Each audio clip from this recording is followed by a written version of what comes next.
In this video, I'm just simply demonstrating closed loop operation on ethanol E85, specifically percentage fuel. This is, of course, EEC5 Sedan 4 strategy on a DDX4 setup. Basically, what we're doing here is targeting a little bit leaner than stoic and closed loop. And the purpose of this is to, of course, get a little bit fuel economy. I have closed loop limited up to 15 miles an hour, and adaptive learning trims are set to proliferate throughout the RPM band from that point for adaptive fuel in either open and closed loop. The entire purpose of that is any fuel put in, because we know ethanol can vary between around 53% to I've seen as much as 90% at the pump. The computer will automatically compensate for this. I'm not changing the spark timing at all, for there's no purpose to do so. The spark timing can remain the same because within that range on an ethanol E85 tune, MBT is about the same, so there is no risk of detonation between those percentages. The primary discrepancy that you face when working with various ethanol fuels between the 50% and above range is the air-fuel ratio, which can be horribly rich or horribly lean. By making the computer learn very rapidly in closed loop at idle and a little bit above idle what the fuel trims are, I have the adaptive learning strategies reprogrammed to apply that fuel trim across the board.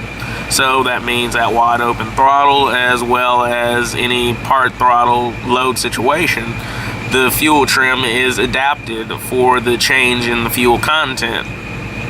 And I've seen this thus far to work perfectly. While data logging actively while the vehicle is running and changing the content of the ethanol fuel, the trims automatically trim forward, and we're doing this with a narrowband sensor, of course. Now, this is specific to this ECU, and that strategy can be displayed and posted. I share that freely.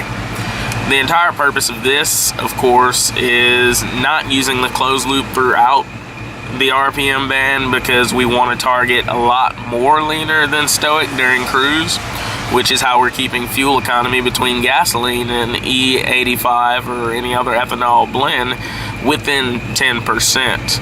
I've actually seen less than 10% on this tank of fuel specifically. We actually lost a little less than 2% of the fuel economy. The fuel economy, of course, is a product of several other things, which I won't go over in this video. The purpose of this video is to demonstrate the closed loop method. And of course, as you can see, I have the HEGO's bias to the lean side slightly. Of course, they will navigate to the rich side every now and then naturally for the sweep of the oxygen sensor, but they're biased to stay on the lean side of this situation at almost all times. This preserves the fuel economy, especially during cruise and non-performance mode. It makes sure that I can still target lean and also have the fuel trim applied to that enleanment from the products of the closed loop learning at idle and slightly above idle. I have it limited to about 30%, 35% load and roughly about 1500 RPM. I'm doing that based on gear in the transmission. Of course, it's a 4R70W going into a 373 gear. So overall, we're able to manage the fuel economy no matter what fuel we use, based on the primary mass airflow table and, of course, the values I have targeted in my fuel stabilized table in the tune. So that's what I've got here, and I'll have some other pictures with this video to go along with the product that we're showing.